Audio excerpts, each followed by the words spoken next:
আজ আমরা শ্রীরামকৃষ্ণের জীবনের একটি দিক নিয়ে আলোচনা করব। সেটি হল অদ্বৈতবাদের বা অদ্বৈত বেদান্তের মহাসাধক তোতাপুরী। তিনি এসেছেন দক্ষিণেশ্বরে, শ্রীরামকৃষ্ণকে অদ্বৈত বেদান্ত মতে সাধন করাবেন।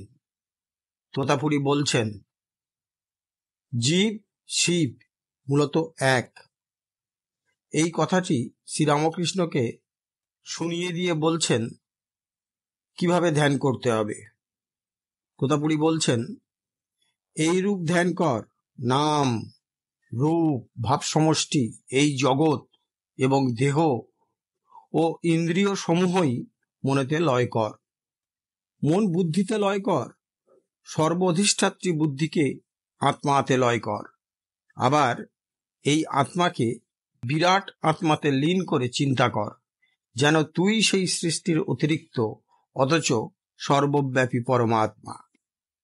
একথা শোনার পর শ্রীরামকৃষ্ণ বলছেন, ন্যাংটার উপদেশে দৃশ্যমান যা কিছু সবই বুদ্ধিতে লয় করে দেখি, যার কৃপায় তাঁর চিন্ময়ী রূপ ও অপরূপ দর্শন, সেই মেঘবর্ণা শ্যামাই বুদ্ধিতে বিরাজ করছেন। তাকে তো উপেক্ষা করতে পারছি না। ন্যাংটা তার সর্বস্ব আমাকে দিতে ব্যগ্র। আমি কিন্তু মহামায়ার মুখ কমল দর্শনে প্রফুল্ল দেখে, রে পশ্চিমে কাঠখোট্টা কিনা ক্রোধে অধীর হয়ে কেউ হোগা নেই বলে এক টুকরো কাঁচ দিয়ে যেমন আমার কপালে মারল, অমনি মন নিশ্চল হলো। তখন বুদ্ধিস্থিত মহামায়ার প্রেরণায় তাঁর হাতের জ্ঞান খড়গ নিয়ে তাঁর অবিদ্যা মূর্তিকে যেই দুখণ্ড করলাম, অমনি চিত্ত নিরালম্ব হয়ে তার তুরীয় পরমব্রহ্ম সত্তায় লীন হয়ে গেল, অর্থাৎ সমাধি স্তরে চলে গেলাম। এরপরই ঠাকুর আবার বলছেন, এই সমাধি থেকে ওঠার পর ন্যাংটা উৎফুল্ল হয়ে আমাকে আলিঙ্গন করলেন এবং বললেন, তুই আমার শিষ্য নস, আমার সখা, তুই দৈবী মায়া রে, তুই দৈবী মায়া।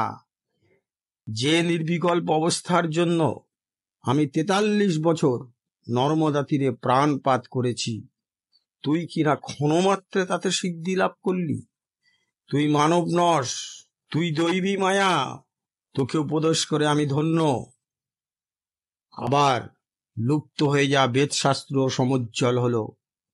তোর অঙ্গ প্রত্যঙ্গ পরীক্ষা করে যখন বুঝলুম প্রাণ স্পন্দন বা প্রাণের কার্য কিছুই নেই, তবুও পাছে কেউ তোর আনন্দের ব্যাঘাত করে, তাই কুটির বন্ধ করে 3 দিন প্রহরীর কাজ করেছি।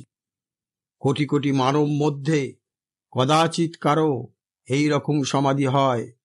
ভাগ্যক্রমে ঘটলে মাত্র 21 দিন তার শরীর থাকে, পরে শুকনো পাতার মতো পড়ে যায়। যখন বুঝলুম সবই দৈবী মায়া, তোর দ্বারা বহু লোকের কল্যাণ হবে, তখন লোক দিয়ে রুল পিটিয়ে তোর সুখের সমাধি ভাঙিয়েছি। তাতে ক্ষুণ্ণ হোস না, এখন বিদায় দে, যথেচ্ছ চলে যাই। তোতাপুরীর এই কথা শুনে শ্রীরামকৃষ্ণ বললেন, তুমি যাও বা থাকো বলিতে পারি না, তবে যতদিন আমার সব ঠিক হবে না, অর্থাৎ নির্বিকল্পভাবে অধিষ্ঠান ইচ্ছামতো সুখসাধ্য না হবে, জগদম্বা তোমাকে রেখে দেবে। হ্যাঁ বন্ধুরা, গুরু তোতাপুরী শিষ্য রামকৃষ্ণকে এইভাবে ধ্যান শিখিয়ে সমাধির অতল গহ্বরে নিয়ে গিয়েছিলেন এবং যে সাধনায় সিদ্ধি লাভ করতে তোতাপুরী 43 বছর লেগেছিল, সেই বেদান্ত সাধনা, অদ্বৈত বেদান্তের সাধনা করতে শ্রীরামকৃষ্ণের মাত্র 3 দিনেই সিদ্ধি লাভ হয়েছিল। আশা করি আলোচনা আপনাদের খুব ভালো লেগেছে। যদি ভালো লেগে থাকে তাহলে অবশ্যই প্রতিদিনের মতো লাইক, শেয়ার, কমেন্টস করবেন। আর একটি ছোট্ট অনুরোধ রইল, আমাদের চ্যানেলটি যত বেশি পারেন, যারা বিশেষত নতুন তাদের উদ্দেশ্যে অনুরোধ, আমাদের চ্যানেলটি সাবস্ক্রাইব করে আমাদের পাশে থাকুন। তাহলে আজকের মতো বিদায় নিচ্ছি।